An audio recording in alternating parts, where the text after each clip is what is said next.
Hello everyone, welcome to Dexter chem. आज हम लोग बात करने जा रहे हैं सॉल्व विद मी सीरीज में केमिकल बॉन्डिंग के बारे में। इससे पहले हम लोगों ने 3 चैप्टर कंप्लीट कर लिए हैं, तो ये अगला चैप्टर आ गया है जिसमें हम लोग केमिकल बॉन्डिंग की बात कर रहे हैं। इसके बाद हम लोग जीओसी करेंगे, तो हम लोग बिल्कुल ट्रैक पे चल रहे हैं। और सारे लोग कमेंट करके जरूर बताएंगे कि जो लोग मेरे साथ ट्रैक पे चल रहे हैं फायदा हो रहा है या नहीं हो रहा, और क्या इंप्रूवमेंट की गुंजाइश है वो भी बताना। यार वीडियो पहले अपलोड नहीं हो सकता क्योंकि हम लोग का हमेशा से टाइम फिक्स है यार, शाम को 6 बजे ही करते हैं। तो कुछ वीडियोस ऐसा होगा मैं 2 बजे कर दूंगा, लेकिन वो सॉल्व विद मी सीरीज के नहीं होंगे। बाकी पीवाईक्यूज और जो बेस्ट पीवाईक्यूज है उन्हें मैं करता रहूंगा शेड्यूल, ठीक है।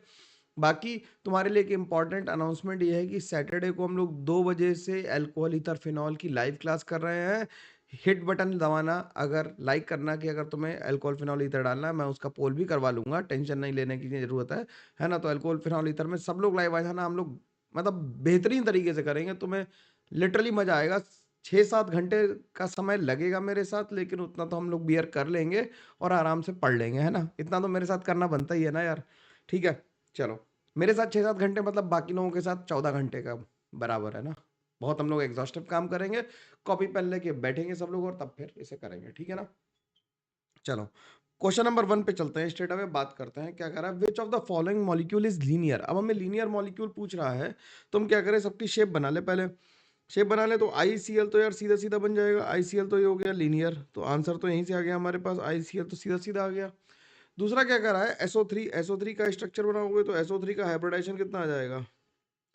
SO3 का हाइब्रिडाइजेशन आ जाएगा sp2 आने के साथ ये कैसा आ जाएगा, ट्राइगोनल प्लेनर आ जाएगा। बोलो, ट्राइगोनल प्लेनर आ जाएगा। O3 कैसा बनेगा। O3 का स्ट्रक्चर कई लोग गलत बना लेते हैं, लेकिन हम लोग सही बनाएंगे। ऑक्सीजन के पास क्या है, 2 सिग्मा बॉन्ड और 1 लोन पेयर है, यानी कि इसका हाइब्रिडाइजेशन भी sp2 हो गया। और ये कैसा हो गया, बेंड शेप का हो गया। और SO2 भी बनाओगे बच्चा लोग, तो SO2 में भी क्या आ जाएगा, 2 सिग्मा बॉन्ड और 1 लोन पेयर, यानी कि ये भी sp2 हो गया और ये भी कैसा हो गया, बेंट हो गया। तो हमारा आंसर तो आ गया ए, लेकिन बाकी सबकी शेप भी हमें निकालनी आनी चाहिए, ठीक है ना। बिल्कुल आनी चाहिए, इसमें कोई किसी को डाउट नहीं होना चाहिए। अगला सवाल क्या कह रहा है, अगला सवाल कह रहा है which of the following hydride is आयनिक। तो आयनिक हाइड्राइड कैसे देखेंगे यार। अब आयनिक हाइड्राइड के लिए देखना है कि हाइड्रोजन की ऑक्सीडेशन नंबर कितनी होनी चाहिए। हाइड्राइड का मतलब है H- होना चाहिए, तो hydrogen should be connected to metal. Hydride देखने के लिए क्या करेंगे, hydrogen should be connected to metals. तो ये तो क्या हो गया, ये ऑक्सीजन से कनेक्टेड है, इसमें नाइट्रोजन से कनेक्टेड है, इसमें -1 ऑक्सीडेशन है, वही ये कैल्शियम हाइड्राइड आ गया। और ये H2S तो नॉन मेटल से कनेक्टेड है, तो आंसर आ गया क्या, सी आ गया, ठीक। अगला सवाल देखो। अगला सवाल कह रहा है कि covalent molecule AB4 not a complex, complex नहीं है, will have which of the following hybridization if it is square planar. अगर ये स्क्वायर प्लेनर है तो इसका हाइब्रिडाइजेशन क्या होगा। अब AB4 टाइप का मॉलिक्यूल है और वो स्क्वायर प्लेनर है। स्क्वायर प्लेनर है यानी कि यहाँ पे ऐसे इस तरह का बनेगी ज्योमेट्री। बोलो, तो उसके ऊपर लोन पेयर होने चाहिए 2, तभी स्क्वायर प्लेनर बन पाएगा। तो हाइब्रिडाइजेशन क्या आना चाहिए स्क्वायर प्लेनर के लिए, sp3d2 होना चाहिए। या फिर एक और पॉसिबिलिटी बनती है कि वो dsp2 हो जाए, लेकिन dsp2 के लिए उसे क्या होना पड़ेगा, कॉम्प्लेक्स होना पड़ेगा। और कॉम्प्लेक्स नहीं है पहले से बता दिया हमें, तो आंसर क्या लिखेंगे, sp3d2 लिखेंगे, बिल्कुल शानदार तरीके से, शांति से, ठीक है ना। बिल्कुल आराम समझ में आ रही बात। अगला देखो। अगला कह रहा how many types of bonds are there in SO4 2-। SO4 में कितने टाइप के बॉन्ड हमें ये देखने हैं। तो SO4 में कितना हो गया, SO4 2- बना लो भाई ड्राइंग। SO4 2- जब ड्राइंग बनाओगे तो तुम देखोगे कि ये रेजोनेंस कर रहा है।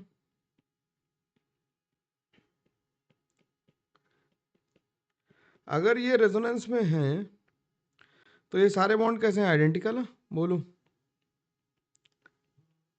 अगर ये रेजोनेंस में है तो इसका हाइब्रिड कैसा बनाएंगे, SO-O-O-O-, और सब पे डेल्टा माइनस लगा देंगे और सब पे डबल बॉन्ड करेक्टर होगा। तो केवल एक ही टाइप के बॉन्ड प्रेजेंट है इसमें, प्रेजेंट है। बोलो, इसमें केवल एक ही टाइप के बॉन्ड प्रेजेंट है। अगला देखो सवाल। अगला कह रहा है molecule XY2 contains 2 sigma bonds and 2 pi bonds and 1 lone pair in valence shell of X. The arrangement of the lone pair as well as the bond pair is। अब क्या कह रहा है कि XY2 है जिसमें 2 सिग्मा बॉन्ड है, 2 pi bond और 1 लोन पेयर है। तो ये कुछ SO2 टाइप का हो गया, बोलो ये SO2 टाइप का हो गया। The arrangement of lone pair and bond pair is कैसा होगा, ये कैसा होगा, ट्राइगोनल प्लेनर, ये sp2 हाइब्रिडाइजेशन हो जाएगा। sp2 में इसकी जो ज्योमेट्री आएगी, जो अरेंजमेंट पूछ रहा है वो मतलब क्या पूछ रहा है, ज्योमेट्री पूछ रहा है, तो ज्योमेट्री क्या हो जाएगी इसकी, ट्राइगोनल प्लेनर हो जाएगी। ठीक है, तो ट्राइगोनल प्लेनर लिख देंगे। बात समझ में आ रही है। अगला देखो, अगला कह रहा है अमंग ऑफ द फॉलोइंग, लिखा है अमंग द फॉलोइंग होना चाहिए, among the following molecules which is most ionic. Most ionic हम लोग कैसे देखेंगे, फजांस रूल से। हम लोग आयनिक करेक्टर कैसे चेक करते हैं, आयनिक करेक्टर हम चेक करते हैं किससे, फजांस रूल से।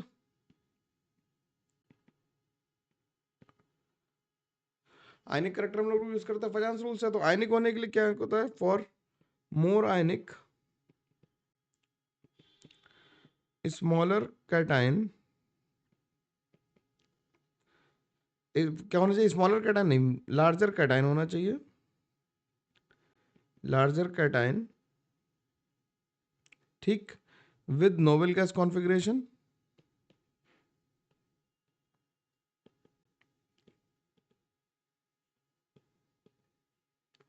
एंड स्मॉलर एनाइन होना चाहिए। तो इसमें कैल्शियम +2 है, इसमें टिन +2 है, इसमें सोडियम +1 है और इसमें कॉपर +1 है। तो सबसे ज्यादा आयनिक कौन होगा, सबसे ज्यादा NaCl हो जाएगा, क्योंकि लार्जर कैटाइन कौन सा है, Na+ है सबसे ज्यादा नोबेल गैस कॉन्फ़िगरेशन के साथ, और larger cation with less positive charge, ऐसा लिख दो। ठीक, तो NaCl आंसर आ जाएगा। फजांस रूल एकदम बढ़िया से ध्यान रखना, बहुत इंपॉर्टेंट है, फजांस रूल से लगातार सवाल आते हैं ना। अगला क्या कह रहा है, which among the following is has the highest dipole moment. Highest dipole moment किसका है, हाईएस्ट डाइपोल मोमेंट इसमें CH3Cl का है। सिंपल है, इस ऑर्डर को ध्यान रखना कि CH3Cl होता है, फिर CH2Cl2 होता है, फिर CHCl3 होता है और लास्ट में CCl4 हो जाता है। ठीक, और CH3F और CH3Cl में किसका ज्यादा होता है, CH3F और CH3Cl में CH3Cl का ज्यादा होता है, ये ध्यान रखना है। ये डाइपोल मोमेंट का ऑर्डर लिख रहे हैं हम लोग, ये किसका ऑर्डर है, डाइपोल मोमेंट के ऑर्डर लिख रहे हैं, डाइपोल मोमेंट के ऑर्डर लिख रहे हैं, ठीक है ना। अगले सवाल पे चलते हैं। अगला सवाल क्या रहा है, orthonitrophenol is steam volatile but paranitrophenol is not. तो ऑर्थोनाइट्रोफिनॉल में क्या होती है, हाइड्रोजन बॉन्डिंग होती है, कौन सी, इंट्रामोलिकुलर। बना के देख लो ऑर्थोनाइट्रोफिनॉल यार। ऑर्थोनाइट्रोफिनॉल कैसे बनाएंगे, ऐसे ही बनाएंगे। तो उसमें इंट्रामोलिकुलर एच बॉन्डिंग है, इंट्रामोलिकुलर एच बॉन्डिंग की वजह से क्या हो रहा है,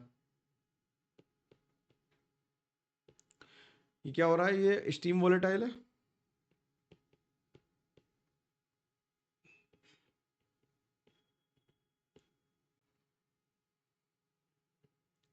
ठीक, और पैरानाइट्रोफिनॉल में इंटरमोलिकुलर हाइड्रोजन बॉन्डिंग होगी।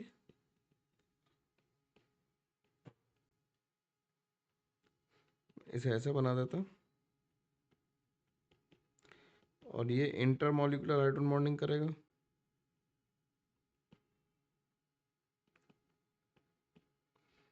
तो ये कैसी हाइड्रोजन बॉन्डिंग है, इंटरमोलिकुलर है। इंटरमोलिकुलर है तो मॉलिकुलर मास बढ़ जाएगा और इसका उड़ने की टेंडेंसी कम हो जाएगी, यानी कि वोलेटिलिटी कम हो जाएगी इसकी। ठीक, चलो अगला देखते हैं। अगला कह रहा है the shapes of PCl4+ PCl4- and AsCl5 are respectively. अब PsCl4 देख लो, PCl4+ है, PCl4 है, तो इसके पास क्या हो गए, 4 सिग्मा बॉन्ड हो गए। फॉस्फोरस के पास 5 इलेक्ट्रॉन थे, एक निकल गया तो बच्चे 4 सिग्मा बॉन्ड हो गए और 0 लोन पेयर हो गया। तो 4 सिग्मा बॉन्ड 0 लोन पेयर यानी कि sp3 हो गया। sp3 का मतलब हो गया टेट्राहेड्रल। फिर PCl4- देख लो, तो इसमें कितने हो गए, 4 सिग्मा बॉन्ड हो गए और एक निगेटिव आने से क्या आ गया, एक लोन पेयर आ गया। तो ये हो गया sp3d। अब 4 सिग्मा एक लोन पेयर में, sp3d में क्या करेंगे कि हम लोन पेयर को कहाँ रखेंगे, इक्वेटोरियल पोजीशन पे। तो इससे क्या बन जाएगा, C100 बन जाएगा, बोलो। और AsCl5 में ये sp3d होगा, ये sp3d होगा ये भी, क्योंकि इसमें 5 सिग्मा बॉन्ड है और 0 लोन पेयर है।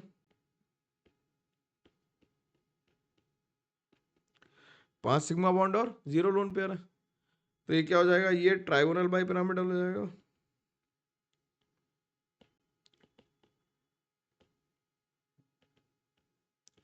ट्राइगोनल बाई पिरामिडल हो जाएगा, तो आंसर क्या आ गया, टेट्राहेड्रल सीसॉन ट्राइगोनल बाई पिरामिडल। तो आंसर हम क्या मार्क कर देंगे, बी मार्क कर देंगे।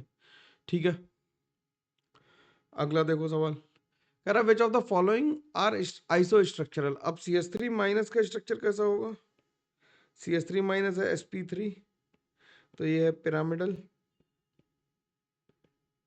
इसमें 3 सिग्मा और 1 लोन पेयर है, 3 सिग्मा और 1 लोन पेयर है, 3 सिग्मा बॉन्ड है, इसमें लिख लो 3 सिग्मा बॉन्ड और 1 लोन पेयर है। और इसमें अगर दिक्कत आ रही है तो भाई केमिकल बॉन्डिंग रिवाइज करने की जरूरत है, तो केमिकल बॉन्डिंग रिवाइज करने की जरूरत है। और CH3 प्लस में क्या जा रहा है,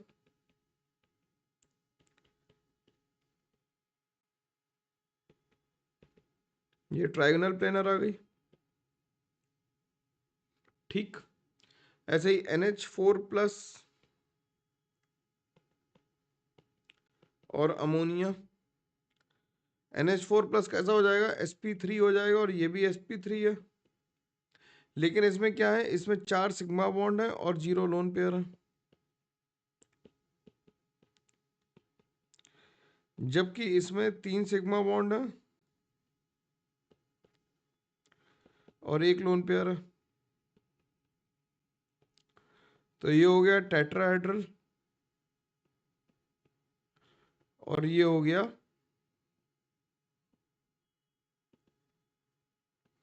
पिरामिडल। ठीक, अब देखो SO4 2 माइनस में और BF4 माइनस में, SO4 2 माइनस का स्ट्रक्चर बनाना पड़ेगा, बना के देख लो भाई। तो ये sp3 हो गया, तो ये हो गया टेट्राहेड्रल, और इसमें भी 4 सिग्मा बॉन्ड आ गए, तो ये भी क्या हो गया, sp3 हो गया, और ये भी क्या हो गया, टेट्राहेड्रल हो गया, ये भी क्या हो गया, टेट्राहेड्रल हो गया। तो आंसर ये आ गया। NH2 माइनस कैसा होगा, बेंट होगा, और BF2 कैसा होगा, लीनियर। NH2 माइनस कैसा होगा, sp3 है, तो ये कैसा होगा, बेंट होगा, और ये हो जाएगा लीनियर। तो आंसर आ गया सी हमारे पास में। ठीक है, अगला क्वेश्चन देखते हैं। अगला क्या कर रहा है कि the molecular shapes of SF4 CF4 and XCF4 बतानी है, और हमें उनके सेंट्रल एटम पे लोन पेयर बताना है। ठीक है, SF4 कैसा है, SF4 में हो जाएगा S, एक लोन पेयर है और 4 F है, तो इसे ट्राइगोनल बाई पिरामिडल में अरेंज करेंगे, तो ये C100 बन जाएगा। ठीक, एक लोन पेयर है।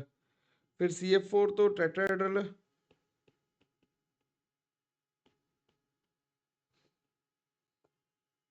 टेट्राहेड्रल है, इस पे लोन पेयर कितने हैं, 0 0 लोन पेयर और टेट्राहेड्रल है। ठीक, इसी तरह से हम क्या देखें, XCF4 देखो, XCF4 कैसा जाएगा, XCF4 जब बनाएंगे तो XC, 2 लोन पेयर भी हैं इसके पास में, तो एक ऊपर और एक नीचे, तो क्या बन गया, स्क्वायर प्लेनर बन गया। इसका हाइब्रिडाइजेशन आ जाएगा sp3d, इसका आ जाएगा sp3, और इसका आ जाएगा sp3d2। ठीक है, तो ये स्क्वायर प्लेनर आ गया, स्क्वायर प्लेनर आ गया, तो क्या बन गया ये, इस पे 2 लोन पेयर आ गए। अब ऑप्शन मैच करा लो भाई, शेप तो डिफरेंट है, पहले पे 1 0 और 2 डिफरेंट विद 1 0 और 2 lone pair on central atom respectively. तो आंसर आ गया डी। अगला सवाल देखते हैं। अगला सवाल कह रहा है कि the hybridization of the atomic orbitals of nitrogen in NO2 plus NO3 minus and NH4 plus are. तो NO2 प्लस का स्ट्रक्चर बनाओगे तो NO2 प्लस में क्या है, 2 सिग्मा बॉन्ड है और 0 लोन पेयर है,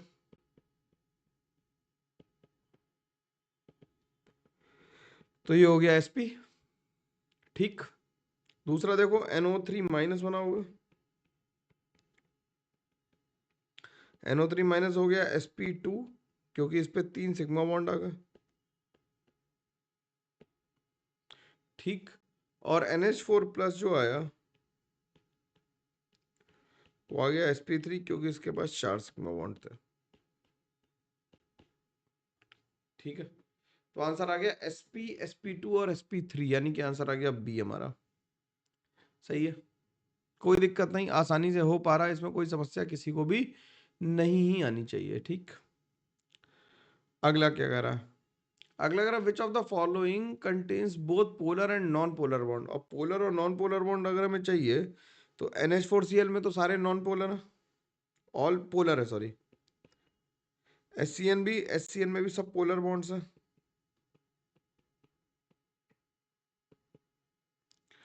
जब H2O2 बनाओगे,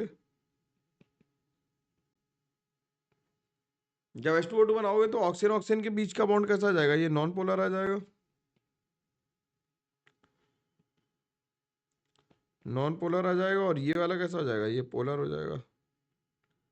ठीक, CH4 पे भी सारे बॉन्ड कैसे हैं? पोलर हैं। नेक्स्ट क्वेश्चन देखते हैं। नेक्स्ट क्वेश्चन क्या कर रहा है? The bond order of super oxide ion O2 minus है। O2 माइनस है तो O2 माइनस में नंबर ऑफ इलेक्ट्रॉन्स कितने हो गए? नंबर ऑफ इलेक्ट्रॉन्स जो आ गए वो कितने आ गए? नंबर ऑफ इलेक्ट्रॉन्स आ गए 17। तो बॉन्ड ऑर्डर का फॉर्मूला जो अपन लोग लिखते हैं वो डायरेक्ट लिखते हैं कैसे? नंबर 1/2 10 माइनस 7, ये टोटल 17 इलेक्ट्रॉन्स हो गए। तो ये किसके बराबर आ गया? 1.5 के बराबर आ गया। तो आंसर इसका क्या लिख देंगे? बी लिख देंगे। ठीक है, ठीक है, सिंपल ऐसे यार, अगर तुमने देखा होगा तो क्लियर हो जाएगा इससे, है ना। अगला क्या कह रहा है? Amongst LiCl, BeCl2, MgCl2 and RbCl the compound with greatest and the least ionic character respectively. अब LiCl, BeCl2, MgCl2 और RbCl2 में कंपेयर करोगे, RbCl में कंपेयर करोगे तो जब हम आयनिक कैरेक्टर देख रहे हैं, आयनिक कैरेक्टर के लिए क्या देखेंगे? आयनिक कैरेक्टर जो होगा वो इन्वर्सली प्रोपोर्शनल होगा चार्ज डेंसिटी के।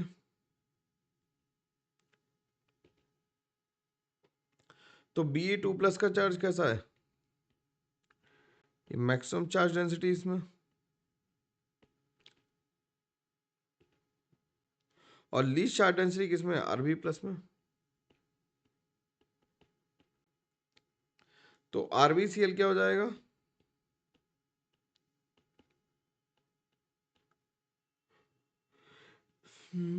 RbCl क्या हो जाएगा? मोस्ट आयनिक हो जाएगा।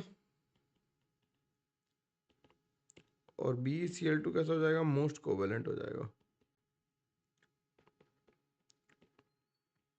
मोस्ट कोवेलेंट हो जाएगा। तो आंसर क्या मार्क कर देंगे? RbCl और BeCl2। ठीक, अगला क्या कह रहा है? कह रहा है which of the following sulphur atom is sp3 not hybridise, not hybridise sp3। अब देखो सबके स्ट्रक्चर बना लो। तो SO4 2- तो sp3 अभी हम लोगों ने थोड़ी देर पहले लिखा था।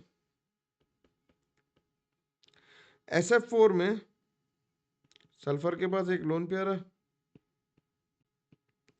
सीशो शेप है, तो ये sp3d है। ठीक, SF2 में और इसके पास दो लोन पेयर ही बच गया अभी, तो ये sp3 आ गया, आ गया। इसी तरह से S8 जब बनाओगे, S8 कैसा होता? Half open book like structure होता, सॉरी हाफ ओपन करे क्राउन स्ट्रक्चर होता। इसमें सल्फर के पास दो इलेक्ट्रॉन है, तो ये भी कैसा होगा? sp3 होगा। तो आंसर sp3d वाला मार्क कर देंगे, यानी आ गया आंसर क्या? बी आ गया। ठीक है, आंसर क्या आ गया? बी आ गया। अगला सवाल पे चलते, अगला क्वेश्चन देखते हैं।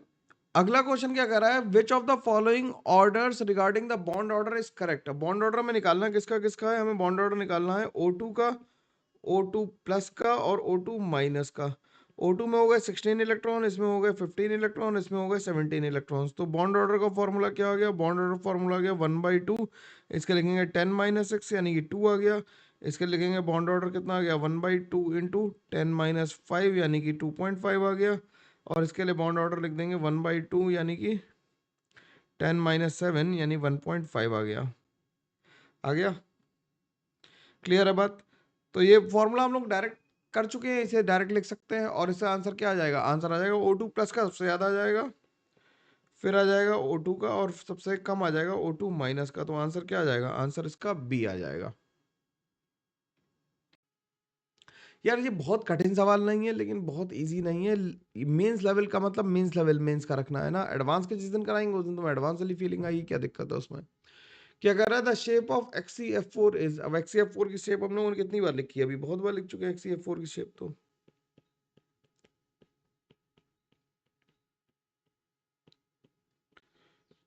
XCF4 क्या हो जाएगा? स्क्वायर प्लेनर हो जाएगा। बोलो, ये क्या हो जाएगा? स्क्वायर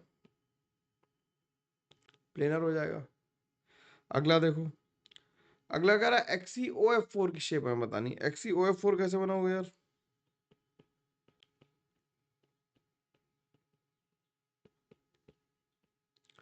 ये XCOF4 आ गया, तो ये क्या होगा? स्क्वायर पिरामिडल होगा।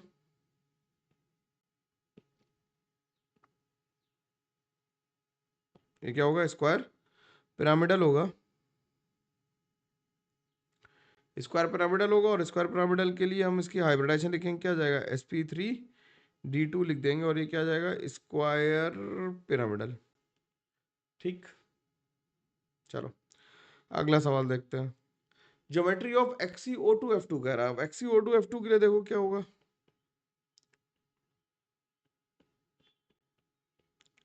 एक लोन पेयर बच गया इसके पास, तो ये sp3d हो गया। sp3d हो गया तो क्या बन जाएगा? सीसॉ बन जाएगा। क्या बन जाएगा? सीसॉ बन जाएगा आसानी से। बोलो भाई, आसानी से बन पा रहा, कोई इसमें समस्या तो नहीं आएगी, तो ये सीसॉ बन गया। ठीक, अगला क्वेश्चन देखते हैं। अगला कह रहा है xenon atom in XeOF4 involves hybridization। ये तो यार अभी किया था sp3d2, सॉरी ये एक क्वेश्चन कम मान लेना, इसे ज्यादा आ गया, हम लोग पीवाईक्यू में ज्यादा कर लेंगे, है ना। ये मेरी तरफ से कुछ गड़बड़ हो गई। अगला कह रहा था hybridisation of phosphorus in PO4 3- is same that of. तो PO4 में अगर हम देखें तो PO4 3- कैसा है? ऐसा है, तो इसका हाइब्रिडाइजेशन कितना है? sp3 है। ICl4- देखना जरा भाई, ICl4- इस तरह से बनेगा, तो ये क्या बन जाएगा? sp3d2 बन जाएगा, और ये क्या बन जाएगा? Square planar. ठीक, SO3 का सल्फर में देखोगे तो SO3 का सल्फर में क्या आ जाता है? sp2 आ जाएगा। आ जाएगा, sp2 आ जाएगा। ये sp2 का मतलब क्या हो गया? Trigonal planar.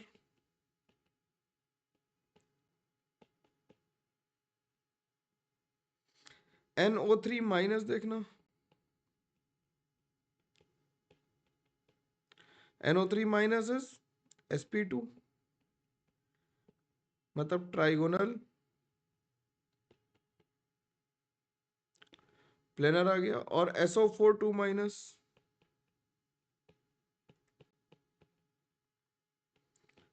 तो इससे क्या बन गया? sp3 बन गया, और ये भी क्या आ गया? ये भी आ गया टेट्राहेड्रल। तो आंसर क्या आ गया हमारा? सेम किस में आया? सल्फर में आ गया, SO3 का, SO4 2- में। ठीक है, अगला सवाल देखो।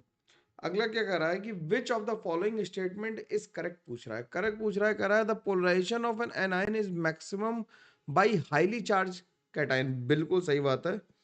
अगला क्या कर रहा है? The small size cation minimises the polarisation. नहीं, स्मॉल कैटायन क्या होगा? फजांस रूल हम लगा देंगे, तो साइज अगर जितना छोटा होगा उतना पोलराइजेशन ज्यादा होगा। Small anion brings out the large degree of polarisation. बिल्कुल नहीं, जो बिगर कैटायन होता है वो बड़ी पोलराइजेशन ला पाता है। बिगर एनाइन जो होता है वो बड़ा पोलराइजेशन कर पाता है। ठीक, ठीक है ना। नेक्स्ट क्वेश्चन देखते हैं। नेक्स्ट क्वेश्चन क्या कर रहा है? Which of the following have identical bond order. Bond order identical हमें निकालना है, तो हम क्या करें? यहाँ से लिख दें Cn- है। Cn- में नंबर ऑफ इलेक्ट्रॉन्स कितने आ गए? नंबर ऑफ इलेक्ट्रॉन्स आ गए इसमें कितने? 14 आ गए। O2- में कितने आ गए number of electrons? Number of electrons आ गए कितने? 17 आ गए। NO+ में कितने आ गए? हम लोग डायरेक्टली, हमें आइडेंटिकल बॉन्ड ऑर्डर निकालना, तो हम क्या करें? नंबर ऑफ इलेक्ट्रॉन्स काउंट कर लें, बस उसी से काम हो जाएगा। और Cn+ में कितने आ गए? नंबर ऑफ इलेक्ट्रॉन्स आ गए 12। ठीक, तो इन दोनों में सेम होगा। अगर हमें बॉन्ड ऑर्डर ही निकालने का दिल कर जाए तो बॉन्ड ऑर्डर कैसे लिखेंगे? इसका लिख देंगे 10-4, या जाएगा 3। इसका बॉन्ड ऑर्डर लिख देंगे 1/2 10-7, यानी कि 1.5। इसका बॉन्ड ऑर्डर 1/2 यानी 10-4, यानी कि फिर से 3। और इसका बॉन्ड ऑर्डर आ जाएगा कितना? 1/2। अब 12 आ गया, 14 से कम आ गया, तो हम क्या लिखेंगे? 8-4 इज इक्वल टू 2। तो आइडेंटिकल बॉन्ड ऑर्डर 1 और 3 का आया। ठीक, अगले सवाल पे चलते हैं। अगला सवाल क्या कह रहा है कि विच of the following has highest ionic character. Ionic character सबसे ज्यादा किसमें होगा? तो larger the cation, with lesser charge density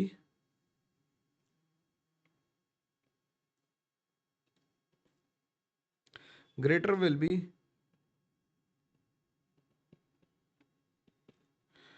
ionic character। तो सबसे ज्यादा किसका हो जाएगा? बेरियम को हो जाएगा। अगर हम ऑर्डर लिख के तो BeCl2 सबसे ज्यादा कोवेलेंट होगा, फिर MgCl2 आ जाएगा, फिर CaCl2 आ जाएगा और लास्ट में BaCl2 आ जाएगा, यानी BaCl2 का आयनिक कैरेक्टर सबसे ज्यादा आएगा।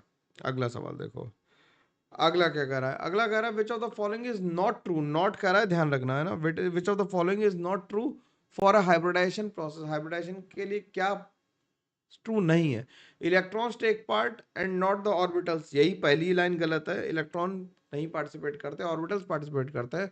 The participating orbitals have almost same energy, बिल्कुल सही बात है। Hybridised orbitals have identical shape, सही बात है। Hybridised orbitals have identical energy, ये भी सही बात है। तो इन इलेक्ट्रॉन पार्ट नहीं लेते, कौन लेते हैं? ऑर्बिटल्स हाइब्रिडाइज्ड होते हैं, इलेक्ट्रॉन नहीं होते हैं। ठीक। कह रहा है in the formation of N2 plus from N2 the electron is remove from. अब हमसे कह रहा है कि N2 से हमें क्या बनाना है? N2 प्लस बनाना है। तो N2 का जरा इलेक्ट्रॉनिक कॉन्फ़िगरेशन लिख लेते हैं, कह सकते हैं sigma 1s2, sigma star 1s2, sigma 2s2 और सिग्मा स्टार 2s2। फिर लिखेंगे क्या? पाई 2px equals to pi 2py, 1+1 और फिर लिख देंगे सिग्मा 2pz2। अब एक इलेक्ट्रॉन निकालना तो यहीं से निकालेंगे, कितना बचेगा? सिग्मा 2pz1 बचेगा। बाकी इलेक्ट्रॉनिक कॉन्फ़िगरेशन तो सेम आएगा N2 प्लस में। तो इलेक्ट्रॉन कहाँ से निकला? हमारा निकला इलेक्ट्रॉन p ऑर्बिटल से निकल गया। ठीक है, इलेक्ट्रॉन कहाँ से निकला? p ऑर्बिटल से निकला। अगला सवाल क्या कर रहा है? अगला सवाल कह रहा है कि the dipole moment of the given molecule is such that. किसका? BF3 का देख रहे हैं। BF3 में तो सब कुछ क्या है? ट्राइगोनल प्लेनर है। तो म्यू कितना हो जाएगा? 0, क्योंकि ट्राइगोनल प्लेनर है, कोई लोन पेयर है नहीं। ठीक। NH3 और NF3 में देखना जरा, NHH और F3 में ये NH3 हो गया और ये NF3 ऐसे बना दें। ये अपनी तरफ खींचेगा, ये अपनी तरफ खींचेंगे तो सारा नेट डाइपोल मोमेंट इधर ही आएगा, जबकि ये ऊपर खींच रहा होगा और F अपनी तरफ खींच रहा होंगे, तो इसमें कैंसिल आउट हो जाएंगे। तो इसमें म्यू जो होगा वो किसका ज़्यादा आ जाएगा? म्यू जो होगा वो किसका ज़्यादा आएगा? वो NH3 का ज़्यादा आएगा। तो NH3, NF3 और BF3 लास्ट में एक ही ऑप्शन में आ रहा, वैसे भी तो आंसर हमारा सी ही हो जाता, बाकी में कुछ लिखने की जरूरत नहीं थी। अगला सवाल क्या कह रहा है? अगला सवाल कह रहा है the observed dipole moment of HCl is 1.03 debye if the HCl bond distance is 1.275 angstrom and the electric charge is 4.8 into 10⁻⁻10 ESU, what is the percentage polarity of HCl? तो म्यू कैलकुलेटेड हम कैसे निकालेंगे? Mu calculated is equal to हो जाएगा charge into distance. Mu calculated is equal to हो जाएगा charge into distance. अब charge है कितना? चार्ज है 4.8 into 10⁻⁻10 इंटू 1.275 इंटू 10⁻⁻8 सेंटीमीटर में लिखेंगे, क्योंकि डिवाई ESU सेंटीमीटर में डिफाइन होता है। 1 डिवाई इज इक्वल टू होता है 10⁻⁻18 ESU सेंटीमीटर। तो म्यू ऑब्जर्व कितना आ गया? म्यू ऑब्जर्व आ गया 1.03 इंटू 10⁻⁻18 ESU सेंटीमीटर। ठीक। अब परसेंटेज पोलैरिटी कितनी आ जाएगी? परसेंटेज पोलैरिटी आ जाएगी जो ऑब्जर्व हो रहा है और कितनी हो सकती थी maximum, divided by 4.8 into 1.275 into 10⁻⁻18। ठीक, -18 लिख दो सीधे। तो आंसर क्या आ जाएगा? आंसर इसका आ जाएगा सी। बिल्कुल, इन्होंने मल्टीप्लाई करके ही दे दिया, तो मैं कैलकुलेशन करवाई ही नहीं, कितने बड़े लोग हैं ना। ठीक है, चलो सवाल में कंसेप्ट समझ में आना चाहिए। गणित तो हो ही जाएगी यार, गणित तो तुम लोग तेज लोग हो, कर ही दोगे। कर which of the following is isoelectronic as well as isostructural with N2O। तो पहले तो यार N2O का सही स्ट्रक्चर हमें पता होना चाहिए। N2O ये है। N2O कैसा है? लीनियर है, लाफिंग गैस है, ये लीनियर है। और इसमें नंबर ऑफ इलेक्ट्रॉन्स कितने आ गए? नंबर ऑफ इलेक्ट्रॉन्स जो आ गए वो आ गए, नाइट्रोजन के पास हो गए 7+7+8 यानी कि 22 हो गए। अब 22 इलेक्ट्रॉन में अमोनिया के पास तो 10 इलेक्ट्रॉन है, वाटर के पास भी 10 इलेक्ट्रॉन है, NO2 के पास कितने हैं? 8+8+7 यानी कि 23 इलेक्ट्रॉन है, तो ये भी नहीं हो सकता, बस CO2 हो सकता है। 6+8+8 यानी कि 22 इलेक्ट्रॉन इसके पास भी आ गए, तो ये आंसर होगा। और CO2 भी लीनियर होता है। CO2 भी कैसा है? लीनियर है। CO2 भी कैसा है? लीनियर है। अगला देखो, अगला क्या करा, O bond length in HOOF and H2O2 and H2O2F2 में हमें बतानी किसमें ज्यादा आएगी कम आएगी। ठीक है, तो देखो oxygen oxygen H oxygen oxygen F और F, ये थोड़ा कठिन सवाल है, मुश्किल सवाल है, इंपॉर्टेंट है, इसे लिख लेना, थोड़ा मुश्किल है ये, ध्यान से देखना जरा। ठीक, अब कह रहा है कि हमें बॉन्ड लेंथ बतानी है, हमें नंबर तो नहीं याद रखने, लेकिन कम और ज्यादा तो हम गैस कर ही सकते हैं एटलीस्ट, है ना। कम और ज्यादा जब गैस करोगे तो ऑक्सीजन ऑक्सीजन के साथ हाइड्रोजन जुड़ा हुआ है, तो अगर हम फ्लोरीन को देखें तो फ्लोरीन ने अपनी तरफ इलेक्ट्रॉन को विड्रॉ किया होगा, तो इस बॉन्ड पे क्या बना दिया होगा, अपने ऊपर क्या बढ़ा लिया होगा, S character. Percentage S character इसके ऊपर बढ़ा होगा, परसेंटेज एस करेक्टर बढ़ा तो इस बॉन्ड पे क्या बढ़ गया होगा, परसेंटेज पी करेक्टर बढ़ गया होगा, तो यानी इस ऑक्सीजन पे क्या बढ़ गया होगा, परसेंटेज एस करेक्टर बढ़ गया होगा इस पे भी। परसेंटेज एस करेक्टर बढ़ने से क्या होगा, बॉन्ड लेंथ क्या हो जाएगी, छोटी हो जाएगी। ठीक है, परसेंटेज एस करेक्टर बढ़ने से क्या होगा, बॉन्ड लेंथ कैसी हो जाएगी, बॉन्ड लेंथ डिक्रीज हो जाएगी। समझ में आई बात?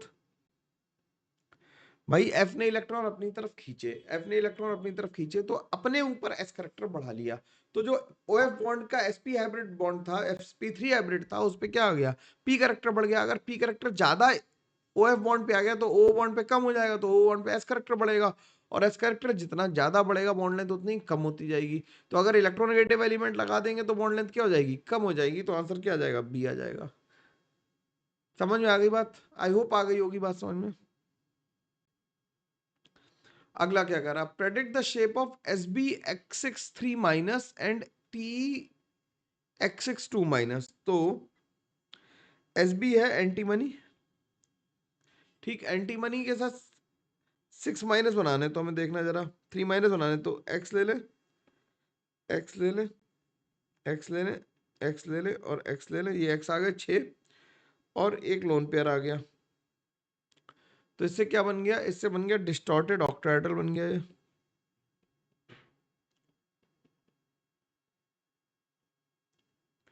और इस पे पूरे पे क्या है, नेगेटिव चार्ज, एक लोन पेयर आ गया और एक नेगेटिव चार्ज आ गया। ठीक, जब टी के साथ बनाया,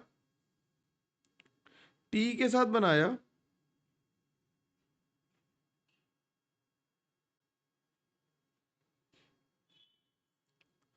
टी के साथ बनाया, टी के साथ बनाया, टेल्यूरियम है, तो ऑक्सीजन ग्रुप में आता, उससे टीपो में, उससे टीपो में है ना ये, तो टेल्यूरियम के बनाएंगे तो ऑक्सीजन के पास तो, इसके पास तो 6 इलेक्ट्रॉन सही,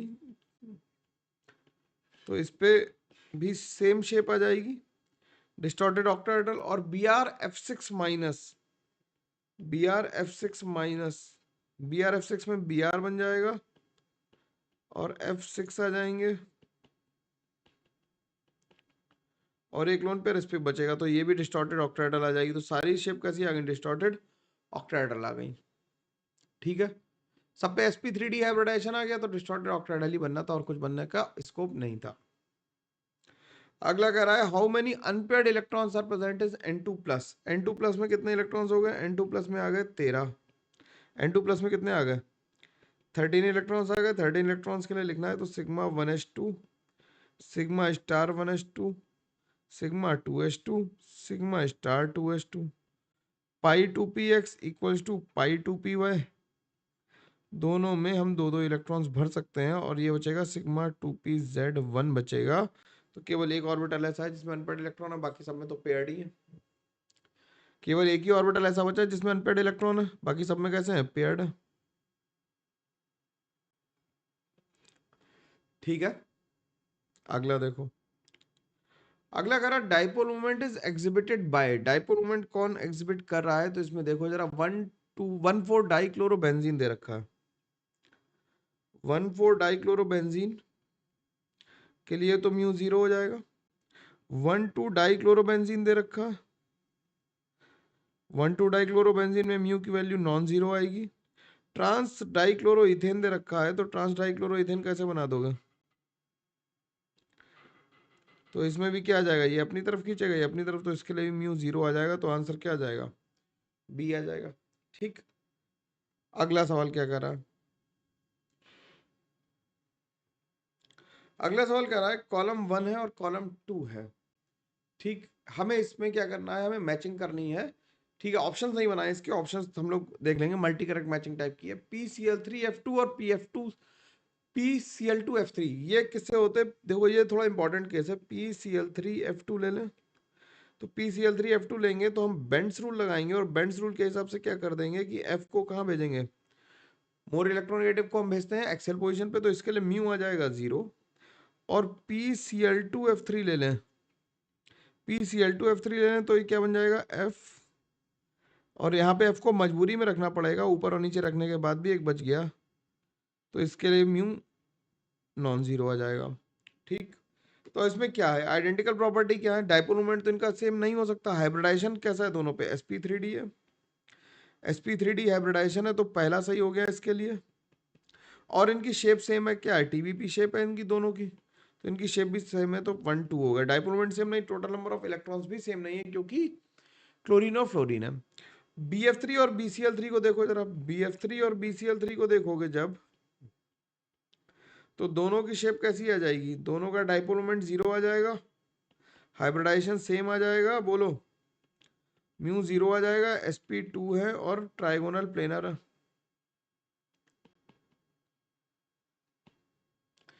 ठीक, तो दोनों के लिए क्या आ गया, फर्स्ट आ गया सही, सेकंड आ गया सही, और डाइपोल मोमेंट भी सेम है, तो थर्ड भी सही आ गया। ठीक, फोर्थ इसलिए नहीं सही आ रहा है क्योंकि total number of electron chlorine और फ्लोरीन की वजह से बदल जाएंगे। CO2 और CN22 माइनस CO2 जरा देखना जरा, CO2 ऐसा बन गया और CN22 माइनस ऐसा बन गया। ठीक है, तो सेंट्रल एटम पे हाइब्रिडाइजेशन दोनों पे sp आ गया, शेप दोनों की लीनियर आ गई, डाइपोल मोमेंट दोनों में 0 आ गया, और टोटल नंबर ऑफ इलेक्ट्रॉन्स भी दोनों में कितने आ गए, दोनों में 22 और 22 आ गए। तो यानी कि इसमें तो चारों ही ऑप्शन सही हो गए, 1 2 3 और 4। ठीक है, ऐसा सवाल कई सारी सवालों का जवाब है, इसलिए ध्यान से देखना। ठीक है, अब क्या कह रहा है, बेंजीन और इनऑर्गेनिक बेंजीन हमसे कह रहा है, ये बेंजीन है और इनऑर्गेनिक बेंजीन है।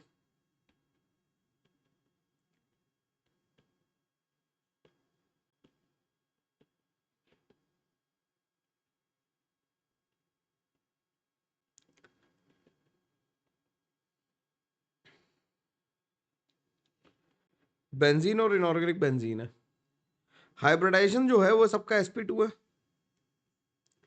सेंट्रल एटम में दोनों का हाइब्रिडाइजेशन क्या sp2 है, ज्योमेट्री दोनों की सेम है।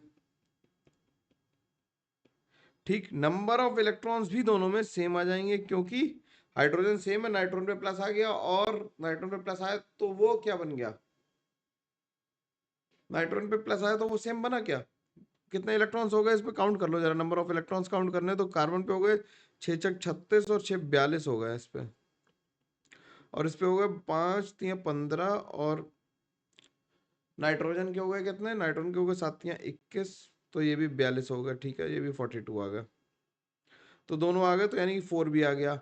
अब बात आती है डाइपोल मोमेंट की, तो डाइपोल मोमेंट बताओ कि बोराजीन, ये क्या है, इसका नाम क्या है, बोराजीन है। बोराजीन का डाइपोल मोमेंट, इनऑर्गेनिक बेंजीन कहते हैं इसे, इसका डाइपोल मोमेंट होता है या नहीं होता, बताओ। तो यार पॉजिटिव और नेगेटिव चार्ज की वजह से बोराजीन कैसा होगा, बोराजीन तो पोलर होगा, तो आंसर क्या आ जाएगा, 1 2 और 4 आ जाएगा। अब असर्शन रीजन पे आ जाते हैं। असर्शन रीजन हमसे क्या कह रहा है कि वो तो 4 ही ऑप्शन दे रखे हैं हमें हमेशा की तरह, और असर्शन रीजन में हमसे क्या कह रहा है देख लो भाई।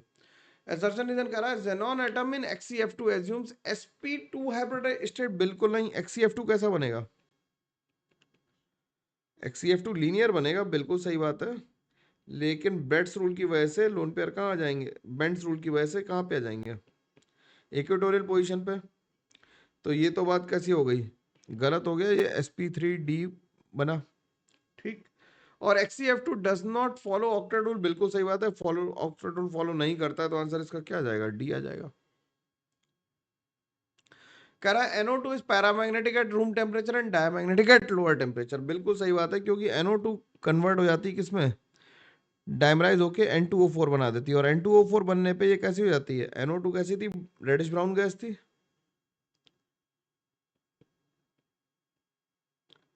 रेडिश ब्राउन गैस थी, और N2O4 कैसी है, कलरलेस। कलरलेस और कैसी है, कलरलेस और डायमैग्नेटिक है। ठीक, अनपेड इलेक्ट्रॉन खत्म हो गया। When electrons are odd the molecule is paramagnetic और एल्स डायमैग्नेटिक। ये बात गलत है। क्यों? क्योंकि ऑड इलेक्ट्रॉन नहीं कहना चाहिए, अनपेड इलेक्ट्रॉन कहना चाहिए। इसका एग्जांपल अगर तुम्हें लिखना हो तो O2। O2 कैसी होती है, 16 इलेक्ट्रॉन्स है, यानी इवन नंबर ऑफ इलेक्ट्रॉन्स, और ये क्या है, ये पैरामैग्नेटिक है। O2 हो गया, B2 भी लिख सकते हो। तो इसके लिए आंसर क्या हो गया, पहला सही दूसरा गलत, पहला सही दूसरा गलत वाला ऑप्शन क्या है, सी। अगला देखो, SO2 is bent. SO2 is bent, बिल्कुल सही बात है। ये तो SO2 बेंट होती है। SO2 has 2 पाई बॉन्ड, बिल्कुल सही बात है, दोनों में 2 पाई बॉन्ड है, लेकिन बेंट है sp2 हाइब्रिडाइजेशन की वजह से, जिसका स्टेरिक नंबर 3 आ रहा है, जिसमें 2 सिग्मा बॉन्ड और एक लोन पेयर है। बेंट हो लोन पेयर की वजह से, ना कि पाई बॉन्ड की वजह से। ठीक, अगला देखो,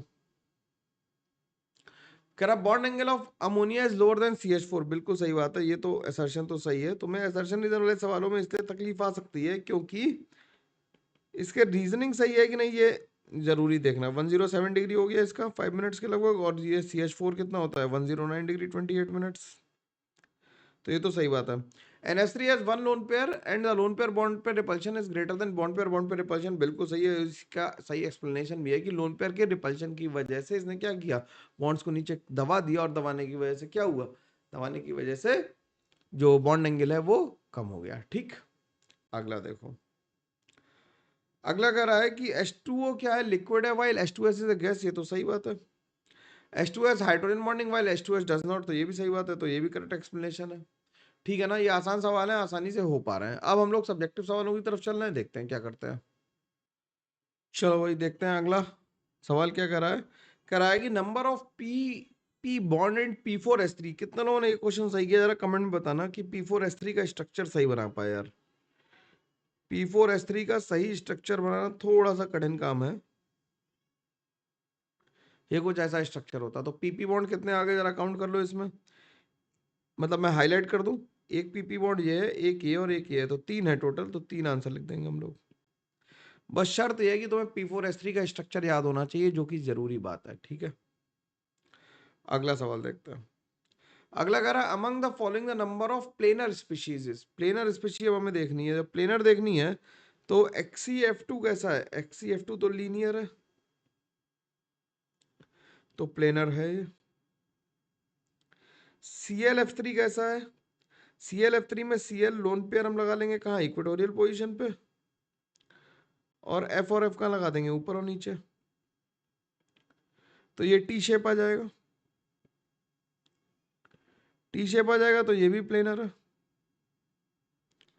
H2O बेंट है,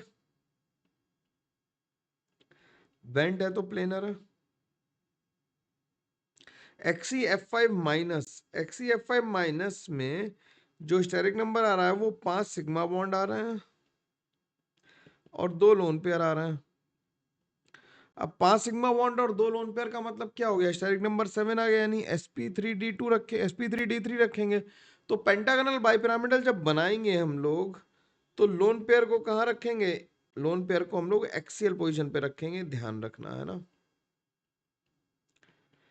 लोन पेयर को हम लोग कहाँ रखेंगे, लोन पेयर को एक्सेल पोजीशन पर रखेंगे, क्योंकि लोन पेयर के बीच का रिपल्शन जो है वो 180 डिग्री पे चला जाएगा, इसलिए।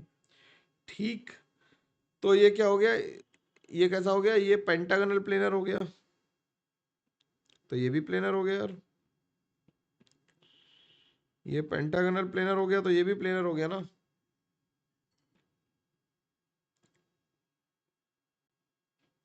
ठीक, अगला क्या मॉलिक्यूल है, अगला है I3-। I3- में क्या होता है, I3- में I और I, और यहाँ पे लोन पेयर, यहाँ पे लोन पेयर और यहाँ पे लोन पेयर। ये I3- का स्ट्रक्चर, तो ये कैसा है, लीनियर है, लीनियर है तो प्लेनर है। ठीक, तो I3 तक, यहाँ तक सारे प्लेनर हो गए, अभी तक ये सारे प्लेनर हैं। ठीक। BCl3 पहले से ही प्लेनर है, XeF4 स्क्वायर प्लेनर है, यहां तक सब प्लेनर हो गया। ठीक। SF4 कैसा होता है? SF4 होता है सीसो। सीसो तो प्लेनर होता नहीं है। PCl5 है TBP ट्राइगोनल बाई पिरामिडल, तो ये भी प्लेनर नहीं है। ये है ऑक्टाहेड्रल, तो ये भी प्लेनर नहीं है। और ये ट्राइगोनल बाई पिरामिड, ये पेंटागोनल बाई पिरामिडल है, तो ये भी प्लेनर नहीं है। स्टैंडर्ड शेप्स हैं, जो स्टैंडर्ड नहीं थी वो मैंने लिख दी। ये तो बिल्कुल नोट्स वाले ही हैं। तो आंसर क्या आ गया? 1 2 3 4 5 6 और 7। 1 2 3 4 5 6 7 आ गया, तो आंसर 7 लिख देंगे यहाँ पर। ठीक। अगला सवाल क्या कह रहा है? अगला सवाल कह रहा है how many of the following molecules the number of electrons in the sigma orbital both sigma and sigma star are more than और इक्वल टू 9। ठीक है, तो नाइट्रोजन के लिखोगे तो sigma 1s2, sigma star 1s2, sigma 2s2, sigma star 2s2, pi 2p(x) equals to pi 2p(y). तो ये 1+1, ये 1+1 और ये सिग्मा 2pz आ जाएगा। तो इसमें 10 इलेक्ट्रॉन्स हैं, तो ये सही हो गया। N2+ में एक इलेक्ट्रॉन यहीं से निकालोगे तो तब भी 9 ही बचेंगे। ग्रेटर देन और इक्वल टू कह रहा है। बी टू में तो टोटल इलेक्ट्रॉन, बी टू में कितने इलेक्ट्रॉन है? टोटल इलेक्ट्रॉन ही 7 है, तो 9 से ज्यादा हो नहीं सकते। बी टू माइनस में 11 इलेक्ट्रॉन्स हैं। 11 इलेक्ट्रॉन्स है तो 11 कैसे लिखेंगे? Sigma 1s2, sigma star 1s2, sigma 2s2, sigma star 2s2, फिर पाई 2p(x) equals to pi 2p(y) में जब इलेक्ट्रॉन भरेंगे तो 11 इलेक्ट्रॉन यहाँ भर देंगे, तो इसमें 8 आ पाए, तो ये नहीं होगा आंसर। B2 में 10 हो पाए, तो ये भी नहीं हो पाएगा। C2 माइनस में 14 इलेक्ट्रॉन है, तो ये हो जाएगा। ठीक। C2 में 12 इलेक्ट्रॉन है, तो नहीं हो पाएगा। H2 में तो 2 इलेक्ट्रॉन है, नहीं हो पाएगा। लिथियम प्लस में कितने हो गए? 3 3 6 5 बचे, तो ये नहीं हो पाएगा। O2 प्लस में तो ये सब भरा ही हुआ होगा, देख लो। O2+ लिख के sigma 1s2, sigma star 1s2, sigma 2s2, sigma star 2s2, sigma 2pz2, pi 2px equals to pi 2py, 1+1 1+1 और फिर pi star 2px equals to pi star 2py में 1 बचेगा। ठीक। तो इसमें भी ज़्यादा हो गया, तो ये भी हो गया। और F2 में तो हो ही जाएंगे। तो कितने हो गए? काउंट कर लो जरा नंबर यार, काउंट कर लो कितना हो गया। 1 2 3 4 5 लोगों में हो गए, तो 5 आंसर लिख दिया इसका सही। ठीक है, ठीक सवाल है। तुमसे इलेक्ट्रॉनिक कॉन्फ़िगरेशन लिखवा के देख रहा और तसल्ली से आंसर निकालने कह रहा है, तो निकालो। क्या कह रहा है? The number of equivalent contributing structure possible for XeO6 4 minus is M। ठीक है, XeO6 कह रहा है। XeO6 4 माइनस हमने पहले ड्रॉ कर लिया। ठीक है, और कह रहा है कि the bond order around of Xe bond is N, तो M इंटू N इंटू 0.2 बताना है। तो बॉन्ड ऑर्डर कितना आ गया? बॉन्ड ऑर्डर निकालिए। नंबर ऑफ टोटल बॉन्ड्स कितने हो गए? 4 और 2 6, 2 8 और टोटल सिग्मा बॉन्ड कितने हो गए? 6 हो गए। तो बॉन्ड ऑर्डर आ गया 4/3 इक्वल्स टू N आ गया। ठीक। और ये 4 चार्ज हैं और ये सब जगह रेजोनेंस करेंगे, तो 6C2 कर दें। 6C2 इसलिए किया क्योंकि जो इक्विवेलेंट स्ट्रक्चर्स हैं वो 6C2 बनेंगे, क्योंकि 2 पाई बॉन्ड है, वो 6 में से 2 जगह कहीं जा सकते हैं। तो ये आ गया 6 × 5 डिवाइडेड बाई 2 फैक्टोरियल इंटू ये हो गया 3, ये हो गया 15, ये हो गया N।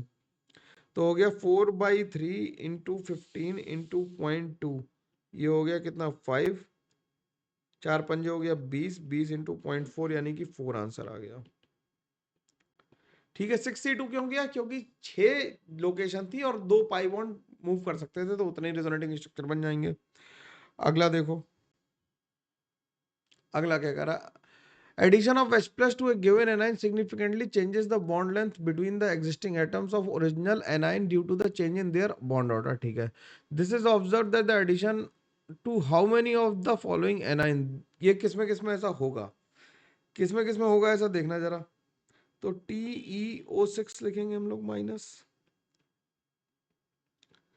जब TeO6 माइनस लिखेंगे तो इसमें एक H जोड़ देंगे, तो इसका बॉन्ड ऑर्डर बदल जाएगा, बिल्कुल बदल जाएगा। IO6 माइनस 5, IO6 माइनस 5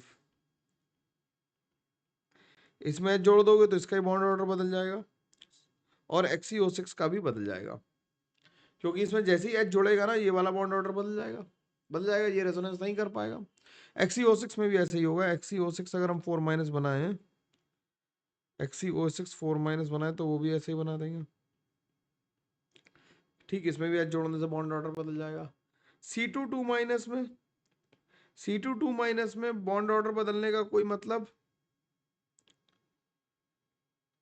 नहीं रहेगा, क्योंकि H इधर जोड़ो या इधर जोड़ो बॉन्ड ऑर्डर नहीं चेंज होगा। ठीक, CC का सेम रहेगा। O2 2- में, O2 2- तो परऑक्साइड है, इसमें भी चेंज नहीं होगा। N3- में, N3- में भी कोई फर्क नहीं पड़ेगा बॉन्ड ऑर्डर पे, सेम रहेगा। ठीक है, रेजोनेंस की वजह से। और N3 3- में पड़ेगा क्या? अच्छा, N3 3- में तो पड़ सकता है। देखो यार, अगर हम इसे ऐसे बना लें और यहाँ पे N पे -2 कर दें और यहाँ पे एक बार H लगा दें, तो रेजोनेंस होने की टेंडेंसी कम हो जाएगी थोड़ी सी, है ना।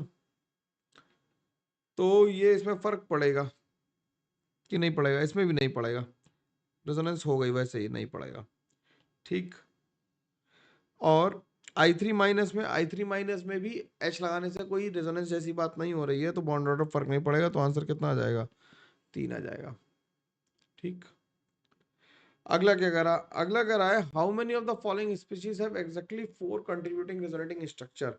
किसमें 4 होंगे? बनाओ ड्राइंग जरा। ClO4- बना लेना, इसमें 4 होंगे। PO4 3- में भी कितने होंगे? 4 होंगे। XeO6 में तो अभी हम लोग निकाले थे, कितने? 15 आ रहे थे। ऑक्सिलेट में, ऑक्सिलेट में कितने बनेंगे? ऑक्सिलेट में भी कितने बन जाएंगे? 4 बन जाएंगे। ठीक, एसीटेट में 2 ही बनेंगे, एसीटेट में 2 ही बनेंगे। SF4 में तो बन ही नहीं रहे, N3 में बनेंगे नहीं और कार्बोनेट में बनेंगे नहीं। तो आंसर आ गया 1 2 और 3। ठीक, अगला क्या करा? अगला करा, in how many of the following species central atom have 2 lone pair of electrons. Count कर लो। जेनॉन पे है, जेनॉन पे है, इस पे तो ज्यादा ही है। Xe F4 F6 F3 plus है। ठीक है, 2 हो गए। I3- पे भी है, ICl4- पे भी है, XeF5- पे भी है। XeOF4 पे XeOF4 बना दिया तो ये ऐसा बन गया, तो इस पे एक ही लोन पेयर बचा है ना।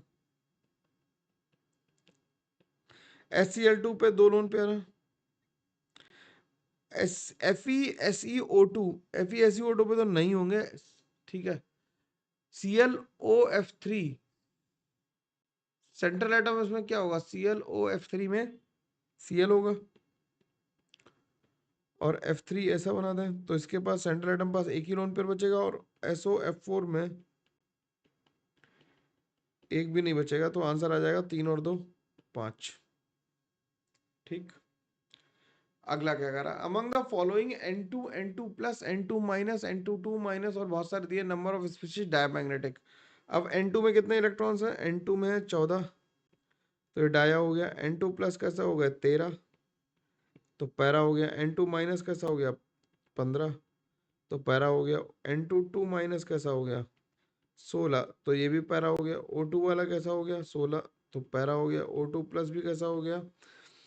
15, तो ये पैरा हो गया। O2- भी कैसा हो गया? 17, तो ये पैरा हो गया। और O2 2- जब देखोगे तो ये 18 हो गया, तो डाया हो गया। तो डाया वाले ऑप्शंस कौन से मिले हमें? डाया वाले ऑप्शन केवल 2 ही मिल रहे हैं क्या? केवल 2 ही ऑप्शन है डाया वाले, तो 2 लिख देंगे। ठीक है, अगला सवाल देखो। अगला सवाल का number of species electronic distribution homo और in there homo symmetrical distribution चाहिए होमो में, और पैरामैग्नेटिक भी चाहिए। तो होमो में, होमो का मतलब क्या है? होमो का मतलब हाईएस्ट ऑक्यूपाइड मॉलिक्यूलर ऑर्बिटल। ये क्या है? Highest occupied molecular orbital. ठीक, और पैरामैग्नेटिक भी चाहिए। तो पहले तो ये देख लो, ये पैरा है, ये डायामैग्नेटिक है, ये डायामैग्नेटिक है, ये पैरामैग्नेटिक है, ये पैरामैग्नेटिक है, ये डायामैग्नेटिक है और ये पैरामैग्नेटिक है। तो पैरामैग्नेटिक देखने से हमें काफी कुछ क्लियर हो गया कि 1 2 3 ऑप्शन तो एलिमिनेट हो गए। ठीक, अब बचा N2+। अब N2+ में हाईएस्ट मॉलिक्यूलर ऑर्बिटल किसमें किसमें कह रहा है, सिमेट्रिकली फील्ड है। तो N2+ कैसे लिखेंगे, सिग्मा 1s2, N2+ लिखते हैं sigma 1s2, sigma star 1s2, sigma 2s2, sigma star 2s2, pi 2px equals to pi 2py, pi 2px equals to pi 2py, और ये बचा क्या, सिग्मा 2pz1। तो ये तो सिमेट्रिकली है, इसमें तो एक ही है, तो ये तो हो ही गया। O2 में O2 का इलेक्ट्रॉनिक कॉन्फ़िगरेशन यहाँ तक तो ऐसे ही रहेगा, ये क्या जाएगा, sigma 2pz2, pi 2px equals to pi 2py, ये 1+1 और ये 1+1 हो जाएगा यहाँ पे, और pi star 2px equals to pi star 2py, तो ये भी सिमेट्रिकली भर गया, तो O2 भी हो गया। ठीक, B2 को देखना जरा,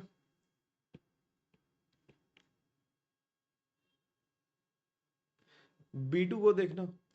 B2 में देखने के लिए, B2 को देखने के लिए क्या करेंगे, sigma 1s2, sigma star 1s2, sigma 2s2 और सिग्मा स्टार 2s2, और पाई 2px equals to pi 2py लिख देंगे, ये 1 1 हो जाएगा दोनों में, तो ये भी सिमेट्रिकली हो गया, तो 3 हो गए, तो 1 हो गया, O2 हो गया, और ये तीनों ही हो गए। और N2 2- बिल्कुल O2 की तरह होगा, तो ये भी होमो जो इसका वो भी फिल्ड होगा कंप्लीटली, तो सही लिख देंगे इसे भी, है ना।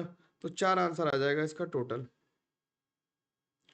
ठीक है, टू सिग्मा 2pz भी होमो है और सिमेट्रिकली फिल्ड है ना, ध्यान रखना। सिमेट्रिकली मतलब एक ही इलेक्ट्रॉन है, उसमें तो सिमेट्री है ही वैसे भी, उससे तो ना कहने का कोई मतलब ही नहीं है। क्या कह रहा है, among the triatomic molecule BeCl2 N3- N2O and NO2O3, ऐसे बहुत सारे दे रखे हैं। The total number of linear molecules whose hybridisation on the central metal atom do not involve d orbital. तो BeCl2 में क्या आ गया हाइब्रिडाइजेशन, BeCl2 में sp आ गया, N3- में क्या आ गया, sp आ गया, N2O में क्या आ गया, sp आ गया, NO2 में क्या आ गया, NO2+ में क्या आ गया, sp आ गया। फिर ये तो हो गया लीनियर। O3 कैसा हो गया, बेंट। HCl2 कैसा हो गया, बेंट। ICl2- लीनियर हुआ, लेकिन हाइब्रिडाइजेशन sp3d आ गया। XCF2 भी लीनियर हुआ, लेकिन ये भी sp3d आ गया। तो आंसर कितना आ गया, आंसर इसका 4 आ गया। ठीक है, तो इस तरह से हम लोगों ने ये क्वेश्चंस कंप्लीट कर लिया। केमिकल बॉन्डिंग इंपॉर्टेंट थी, हम लोगों ने लगभग लगभग हर एस्पेक्ट को टच किया। और हम लोग कुछ क्वेश्चंस कर लेंगे किसके, अपने PYQ वाले, तो हमारा ये भी सेट कंप्लीट हो जाएगा। इसे बढ़िया से कर लोगे तो बहुत आराम मिलने वाला है तुम्हें, ठीक है ना। तो इन सारे क्वेश्चंस को अच्छे से लगाना, हम लोग मिलते हैं, बात करते हैं आगे। तब तक के लिए thank you very much, take care, bye bye. और चैनल को लाइक शेयर सब्सक्राइब करते रहना, लोगों तक पहुंचना बहुत जरूरी है और बहुत बहुत जरूरी है। ठीक है, चलो बाय बाय।